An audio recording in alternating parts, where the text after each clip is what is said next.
Hello, my name is Exit Light.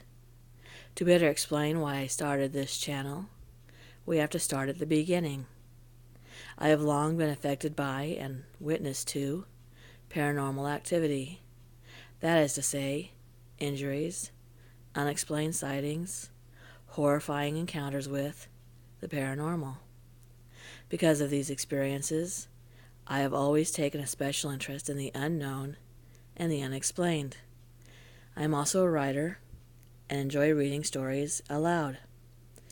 Taking these things into account, I began to feel as though I should start my channel and combine my interests. I will, every so often, be telling you of my own personal paranormal encounters.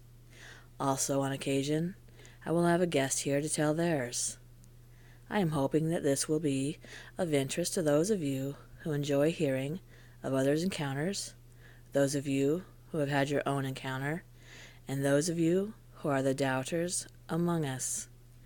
Please, if you have your own true experience, leave a message below or contact me. I'd be interested in hearing of your experiences, and perhaps I'll put your story on my channel. Let's begin. There was a summer where I was working a job, having fun, and not worrying about anything sad or dangerous happening. It was during that summer that it was especially hot when I received a phone call, and the voice on the other end was the voice of someone I knew well. He was the husband of a close friend, a woman who was a bit older than me, that had taken me under her wing. My parents had been divorced, both had remarried, and neither had time for their kids anymore. This friend saw that and invited me into her family, helping me when times were tough and money was short.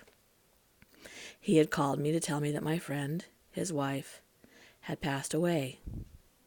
She'd fallen on a mountain. She died saving her daughter.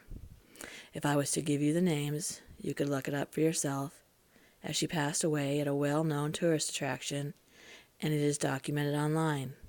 However, this isn't about her family or her children. This is about what happened to me. I was in shock, speechless. I could only hear white noise. I hadn't known that she'd left town. I didn't know why she'd left without telling me. As it turned out, she was moving away from her husband, who had been abusing her. She'd fallen so far down that her body was left overnight, in the cold, alone, until a rescue team could go get her. I couldn't stop imagining it. Her in the dark, mangled and alone, her children knowing that she was down there, and no one could help. I just could not shake the loss of my friend. She was more like family to me than my family was. About a month after her death, my brother and I, along with 2 other friends, were camping on my mother's property, and had decided to bring a Ouija board along for fun. That night we lit candles, and all settled in to play with it. I had my hand on the cursor, and my friend had her hand on the cursor as well, and it began to spell out, "I am here." Now, mind you, I was a skeptic and didn't believe in Ouija boards, and I figured that my friend was probably moving it.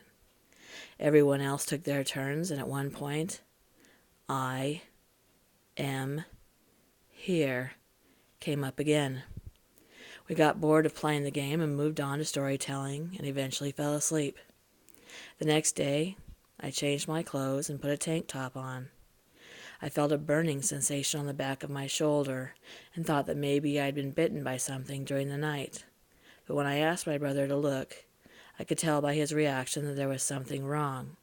So I asked what the matter was, and he said, "You have a handprint burnt into your back." He yelled for my mother to look at my back, and she had the same reaction.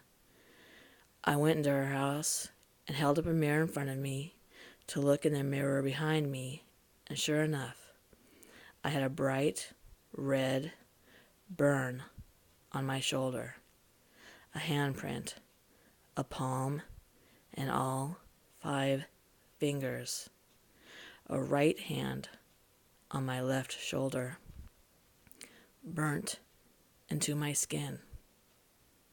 I could only guess that yes, she was there, and that's how she showed me. As much as I missed her, I knew then that I could not use a Ouija board ever again.